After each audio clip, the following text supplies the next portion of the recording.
Hola amigos, bienvenidos a esta segunda parte de la conversación que tuvimos con la politóloga Katia Benavides y vamos a conversar sobre el trabajo de tres diputados actuales que también son precandidatos a la presidencia de la República.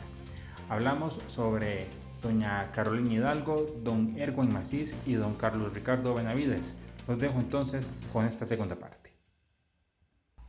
Aquí es importante, vamos a hacer una diferencia con don Erwin, porque tanto don Carlos Ricardo como doña Carolina fueron presidentes del directorio de la Asamblea Legislativa y eso es importante que lo tengamos en cuenta, porque al tener un rol de dirigir el plenario y de dirigir el directorio, sus funciones, además de tener que tener una agenda bastante más limpia para poder negociar y para poder construir agendas para avanzar en temas relevantes, también hay un peso administrativo, ¿verdad? Y que es el que representa el poder en actividades protocolarias, etcétera, ¿verdad? Entonces ahorita nos vamos a enfocar en Erwin y bueno, les voy a contar, bueno, de Erwin y volviendo un poquito al tema de los números, ¿verdad? Erwin ha intervenido en estos 3 años 73 veces en el plenario.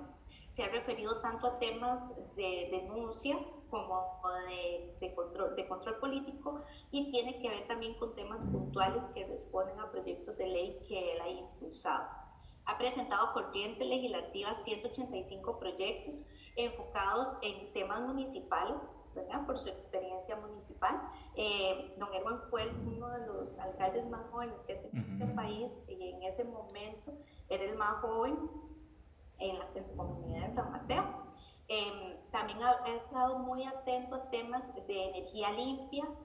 Por ejemplo, ahora acaba de presentar uno que tiene que ver con el hidrógeno, que este sí fue convocado ahora en sesiones extraordinarias.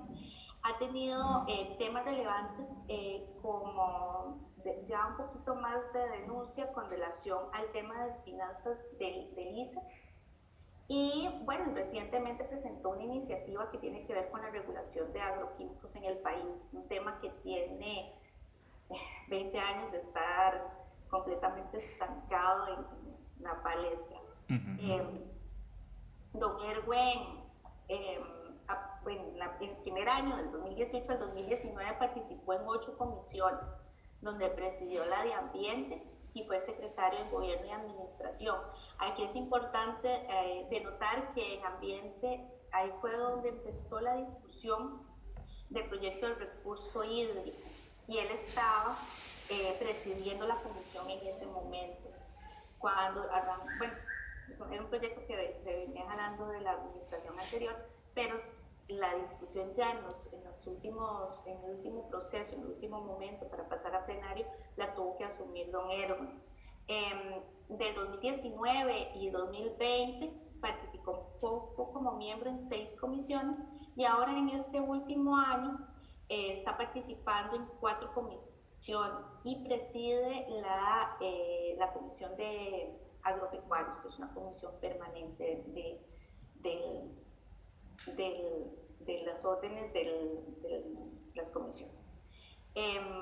Vamos a ver, su nombre no es nuevo, ¿verdad? Dentro del Partido Unidad Social Cristiana, es un muchacho, vamos a decir las cosas como son, es un muchacho que tiene mucha experiencia porque tiene muchísimos años de estar en política nacional y siempre ha respondido a intereses propiamente, ¿verdad? Siempre muy alineado, ¿verdad?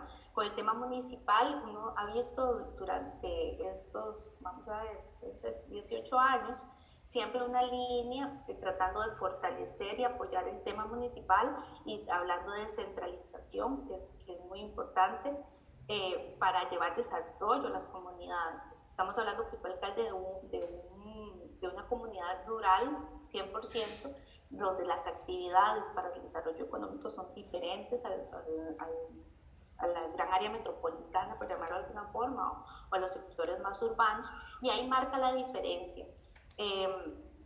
Vamos a ver si es apto o no, ya eso es un criterio muy subjetivo, ¿verdad? Que tendríamos que ahí valorarlo, ¿verdad?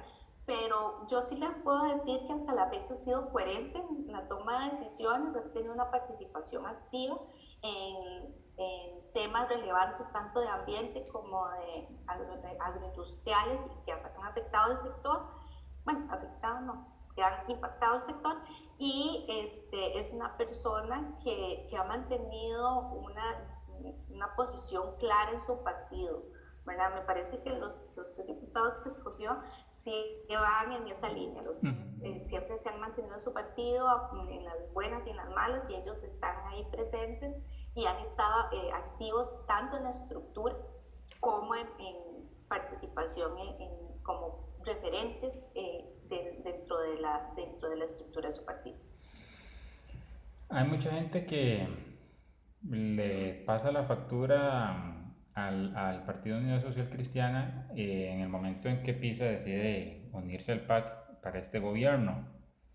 Podría pasarle factura, en el caso de que sea Erwin el candidato, podría pasarle factura a la hora de votar, que los ciudadanos lleguen a votar por el presidente. Vamos a ver, al principio de esta administración y en la conformación del gabinete y ya en segunda ronda, ellos sí dejaron claro que las decisiones eran más personales que partidarias. Entonces, a mí sí me parece que ellos han tenido una división importante desde oposición con posturas que tienen un partido como el PAC, tanto a lo interno de la Asamblea, en la fracción, como desde el Ejecutivo. Entonces, me parece que sí ha habido diferencia, no deja de, vamos a ver, no podemos, la oposición les ha votado proyectos al PAC, sí, y tal vez ahora lo podemos profundizar un poco cuando analicemos el caso de Carlos Ricardo, pero ha sido como una posición responsable porque ven que los temas que están hay que avanzarlos, ¿verdad? Ya sea para archivarlos o ya sea para aprobarlos, pero hay que caminarlos y hay que asumir las responsabilidades políticas que una decisión de esta magnitud representa. Entonces, me parece que las figuras, ¿verdad? También don Rodolfo Méndez, que ha sido una persona eh, muy referente en este gobierno, tanto en el tema de infraestructura como cuando pasa lo de lo paz, ¿verdad? Es la persona que le piden que por favor sea como el garante del proceso, eh, que es de otro partido, ¿verdad? Evidentemente sigue siendo el PUS. Eh, Siempre tuvieron su posición y me parece que ellos tuvieron, digamos, como una forma responsable de tener, de hacerle frente a la responsabilidad que estaban adquiriendo dentro de un gabinete. Eh, si lo vemos como una decisión personal, me parece que no tiene por qué afectar a ningún partido político, en el cuanto, ¿verdad? Siempre ellos han hecho como esa división.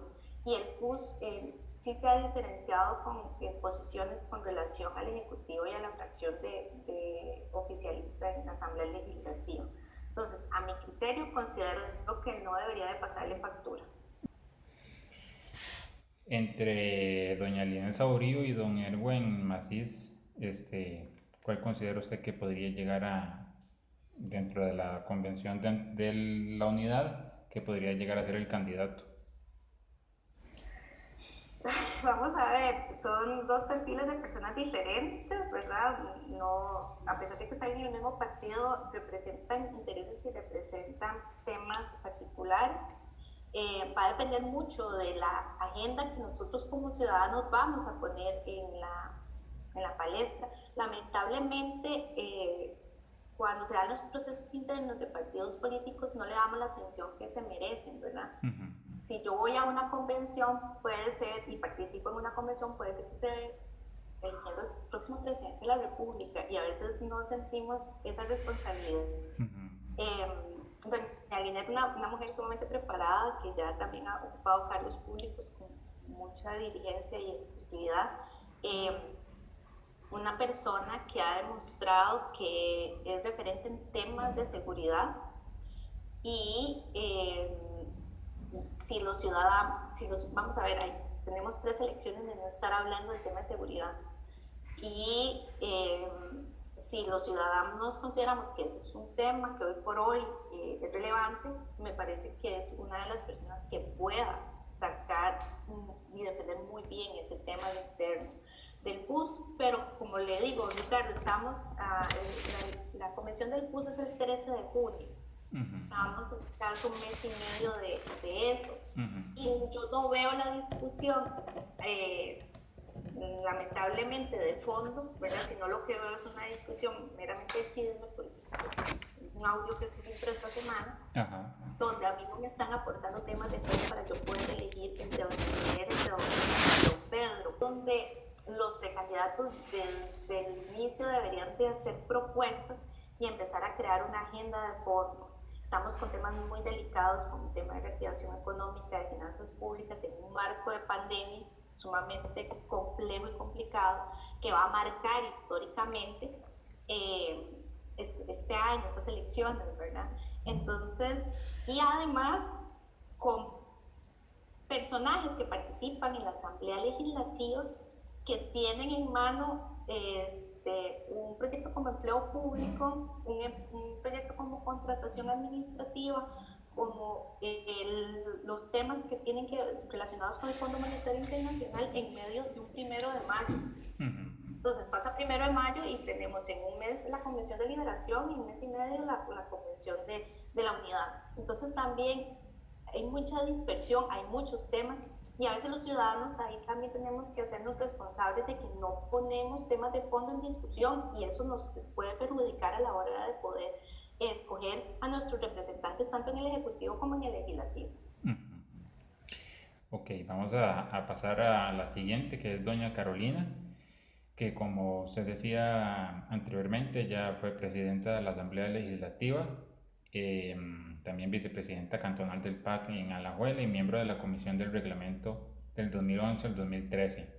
Y también, pues, por supuesto que ha presentado proyectos de ley interesantes. Eh, Hay un tema ahí que la gente y también otros diputados le achacan, es el tema del cementazo, de haber escondido un informe por ahí y que puede pesarle, ¿verdad? En caso de ser la candidata oficial por el PAC. Sí, vamos a ver, vamos a hablar un poquito, doña Carolina, de datos, así como lo hicimos con Ujú, don Erwin, y vamos a caer en el tema de la comisión investigadora. Bueno, efectivamente, doña Carolina ha intervenido en el plenario 58 veces. Eh, Ella ha tenido temas, su agenda, ¿verdad? Es muy enfocada en género y en temas ambientales y además en temas meramente de proceso administrativo que hacen la diferencia a la hora de hacer la ley, ¿verdad? Eh, es de las mujeres más jóvenes que ha ocupado la presidencia de la Asamblea Legislativa y ya teníamos 16 años en el momento en que ella la asumió, que no teníamos una mujer sentada en esa silla. Entonces, eso marca la diferencia, además que es la primera legislatura de este gobierno, entonces quiere decir que el PAC llegó bastante empoderado para poder elegir a su presidente, que sea la persona que llevara, tuvieran tanto la presidencia de la República como la presidencia de la Asamblea. ujú, Entonces, una negociación fuerte. En el año en que presidió el Parlamento, también presidió la Comisión Especial de Reglamento, y es importante hacerlo notar. En el 2000, del 2019 al 2020 participó en 9 comisiones, fue secretaria de Seguridad y Narcotráfico y actualmente participa en 6, donde es secretaria de Seguridad y Narcotráfico, que es una comisión especial, y también en la Comisión Especial Permanente de Turismo. ujú, Eh, ha presentado 92 proyectos de ley a corriente legislativa. Cuando les doy este dato es que ujú. los presenta de manera individual o acompañando con la firma a otros compañeros diputados Diputados. en iniciativas de ley. Y van enfocados, como les dije, en el tema de género, en el tema turístico y en los temas ambientales. Recientemente presentaron en conjunto toda la fracción del PAC el tema del control del cannabis, ¿verdad? Ujú, Como este tema que se ha venido dando, el tema del desarrollo de esta planta para el país. Eh, dentro del año que ella presidió la Asamblea Legislativa, podemos inferir que tuvo bastante participación y tuvo que tener una habilidad de negociación muy amplia porque se aprobó tanto el reglamento legislativo como el proyecto de finanzas públicas.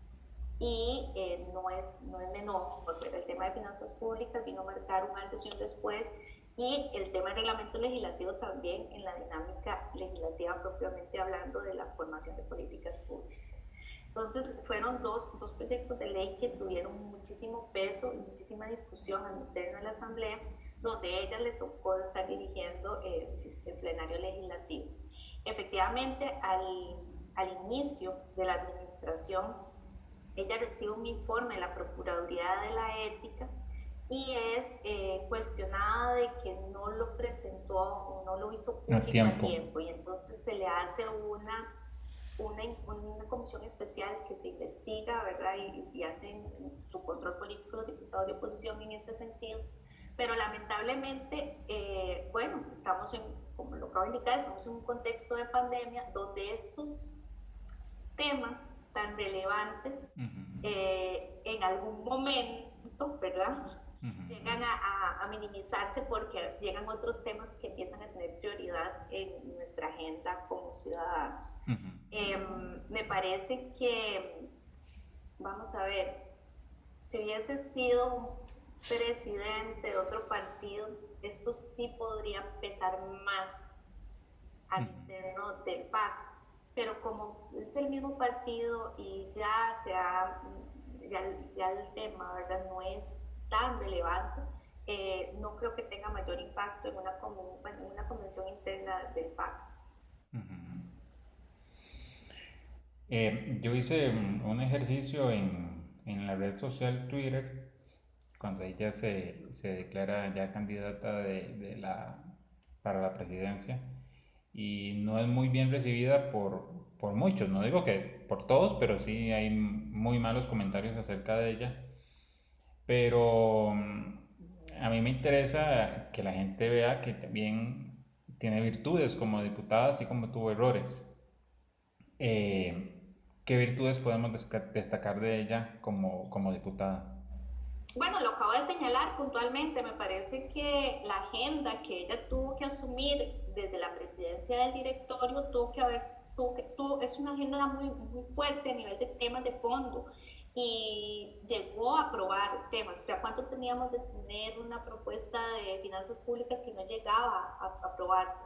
Ella tuvo que, además de su fracción, porque vamos a ver, hay que entender que los diputados tienen eh, tienen muchos focos que Ujú, tienen que organizar y que tienen que poder coordinar de manera tal de que puedan construir su posición. Entonces, por ejemplo, yo soy diputada porque represento un territorio y en ese territorio voy a tener diferentes grupos y sectores. Tengo que congeniar esa parte porque al final de cuentas es mi electorado, son los que votaron por mí, son los que represento, pero además tengo una fracción donde tengo que llegar a negociar mis posiciones en una fracción donde si se toma un acuerdo de fracción y quedamos en que todos vamos a ir por esa línea y no es mi línea, tengo que saber cómo defenderla y cómo cuidarme con mis electores, los dos anteriores que acabo de mencionar. Y cuando llego al plenario, no solamente está mi fracción, sino están el resto de fracciones y el resto de mis compañeros diputados. Entonces, la presidencia legislativa juega un papel muy importante a la hora de estas negociaciones. Y empiezan desde las reuniones de jefes de fracción que preside el presidente de la Asamblea Legislativa, donde empieza la construcción de una agenda. Entonces, si yo tengo el poder de negociación y poder negociar y poner de acuerdo a los jefes de fracción en una agenda, ya eso es una característica muy importante que necesitamos tener en cualquier persona que esté en la cabeza del poder ejecutivo, ujú. que aprenda a negociar y aprenda balancear esa posición para poder entender cuáles son las principales necesidades y darle respuesta a esas necesidades. Al igual que lo hice con Don Erwin, no podemos analizarla con todos los precandidatos, este, pero por ahí no lo ha confirmado todavía. pero está don Edgar Mora, que podría ser precandidato. ¿Cómo lo ves entre ella y don Edgar? ¿Cuál podría ser el mejor candidato para el PAC? Vamos a ver, una particularidad es el tema de género, ¿verdad? Eso marca en el electorado femenino muchas veces, que estamos hablando del 50% de la población, ¿verdad? No es poco. Eh, en el tema de don Edgar, me parece que el PAC ahí, a él sí le puede reclamar un poquito el tema de la militancia política, ¿verdad? Yo como partidaria del PAC, tengo 10 años de estar en el PAC y para yo ser candidato necesito 2 años y viene alguien de afuera nuevo y no lo tiene, ¿verdad? Habría que ver qué decisión a lo interno de la asamblea del PAC toma en relación al tiempo que él tiene de estar como militante y yo como votante del PAC, cómo lo veo, ¿verdad? Si viene a ser, ¿verdad? Muchas veces la gente piensa que son oportunidades que la persona aprovecha, ¿verdad? Y no necesariamente vienen a ser como un referente importante. Entonces, en relación con Carolina, me parece que ella sí tiene este referente importante, ha estado en la estructura del partido durante muchísimo tiempo y a diferencia de don Edgar, que puede ser que se vuelva en cuestión, vino a ser el supuesto, bueno, de sus puestos públicos, su experiencia también no se tiene que resaltar, fue alcalde de Curridabat por 2 ocasiones y fue ministro de Educación. Me parece que el electorado del PAC también va a analizar un poquito cómo fue que salió del Ministerio de Educación, cuáles fueron sus razones, ¿verdad?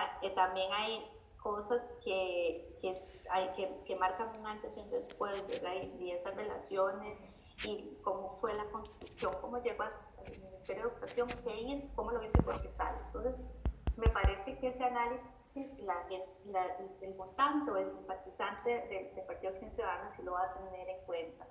Bueno, vamos a hablar de nuevo, hablar de don Carlos Ricardo. Ha sido 2 veces diputado de la Asamblea, 2 veces presidente de la Asamblea, ministro de Turismo, jefe de fracción del Partido de Liberación Nacional, pero vamos a hablar de los números también, como lo hemos hecho con los 2 anteriores. Así es, don Ricardo. Lo que pasa es que yo tengo que hablar de números normalmente por formación. Eh, Nos quedó pendiente también mencionar que fue ministro de la presidencia y Ministro de la obviamente eso Presidencia, ya sí. mira. Entonces ya tiene bastante expertise en el tema legislativo. Él ha hecho uso de la palabra en el plenario 71 veces, ha presentado de manera conjunta o individual 94 iniciativas de ley relacionadas a temas digitales, como Agencia Digital, que fue hace poco aprobada, alfabetización digital, que está en discusión, nómadas digitales, que está también en discusión en el plenario y ha sido uno de los proyectos que él ha estado impulsando en el último mes y medio. Uno de los temas más relevantes que él llevó la batuta fue el tema de la legalización de las huelgas, De las el derecho huelgas, de huelga. que se le pueden Entonces, achacar mucho, ¿verdad?, a la población.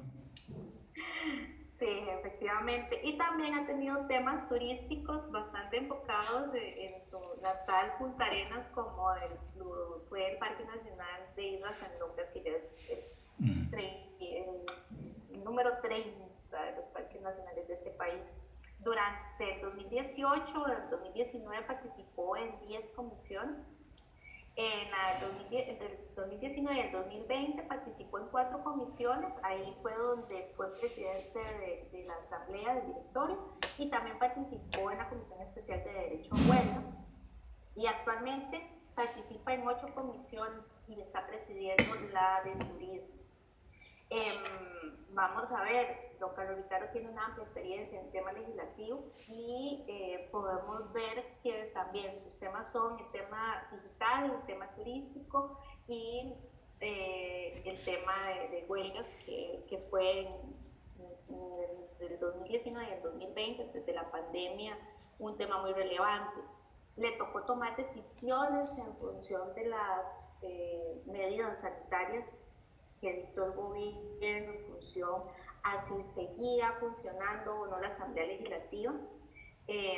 Tuvo que tomar decisiones administrativas hasta de cambio de sede y de manejo de protocolos al interno al principio de la pandemia y eh, bueno, negociar tanto al interno como con el gobierno para ver qué proyectos de ley avanzaban para mitigar un poco el tema económico en función de las repercusiones que estaba teniendo la emergencia sanitaria.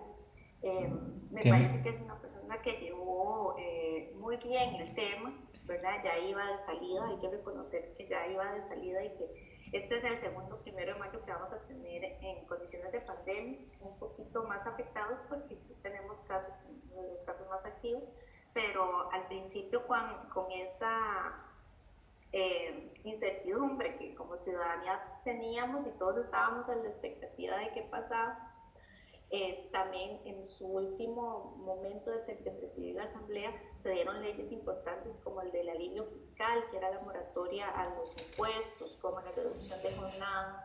Se estaba discutiendo acerca de la reducción de salarios o de poner un impuesto adicional a los empleados públicos. Todas estas discusiones se dieron en este marco ya de cierre de, de la presidencia de don Carlos Ricardo. Vamos a ver, de las dos convenciones, la que va más avanzada es la del Partido Liberación Nacional y él ha tenido apoyos que pueden ser importantes porque van a marcar intereses cercanías, ¿verdad? Por ejemplo, tiene el apoyo de doña Laura Chinchilla, de que él fue ministro de Presidencia, estuvo en su gabinete durante los 4 años. Y también tiene el apoyo de los hermanos Arias, ¿verdad? Entonces, pues eso es Es bueno un para peso. quienes están, es bueno para quienes están a favor de estas posiciones y es malo para él, para quienes no están con los mismos intereses de estos sectores, ¿verdad? Eh, por ser la convención, siento que va más avanzada y es la más próxima. También han hablado de temas ya un poco más de fondo. Tenemos, él insiste y su discurso ha sido muy claro en el tema de la construcción, ¿verdad?, de acuerdos para sacar adelante el país, en el tema de reactivación económica, muy enfocado en el tema del turismo y en el tema de las habilidades de desarrollar más el tema digital en el país. Eh, es un referente en temas, o sea, no cabe duda que es un referente en temas de turismo. Como se lo acaba de indicar, también hay temas que se le pegan contraproducentes para él, porque ¿verdad? La opinión pública a veces manifiesta que es un diputado más del PAC, ¿verdad? Entonces Que, él se defiende indicando de que ha sido una oposición responsable, que él ha estado apoyando temas al Ejecutivo, a la fracción del PAC, de manera tal de que él considera que son temas relevantes para el desarrollo del país.